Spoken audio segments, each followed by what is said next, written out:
Здравейте! Какво ще готвим? Гювеч. Постен гювеч. Защо все трябва да има мръвчица? Нека да е малко постно. Хайде да започваме. Тап! За целта два вида гъби. Такива и онакива. Кладница и печурка. Тиквичка, естествено обелена. Междувременно се връщам отново на гъбите. На сух тиган ги нарязвам на по-едри парченца.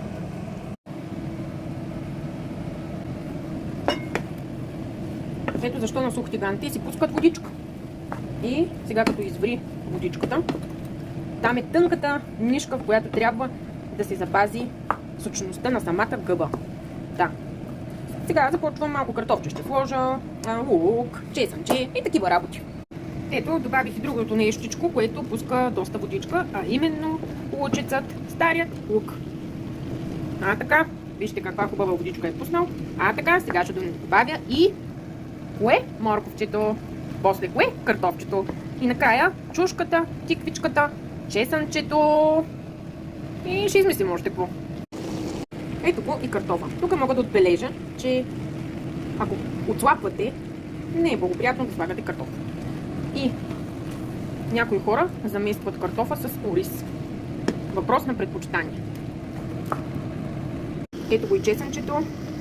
Вече ще сложим след малко и тиквичката, домата и чушката. И самата смес е готова за прехвърляне в кювеч. Но ако времето все пак ви притиска и нямате възможността да го готвите още един час в кювеча на бавен огън в фурната, може да го прехвърлите и в кукъра за 30 минути на програма бавно готвене. Аз ще направя втората. Добавих тиквичката и мазнината, следва доматът и чушката и го слагам в кукърчето. Так. Ето току-що отворих кукъра. Сега ще го сложим в чинийка. Мисля, че изглежда доста апетитно и вкусно.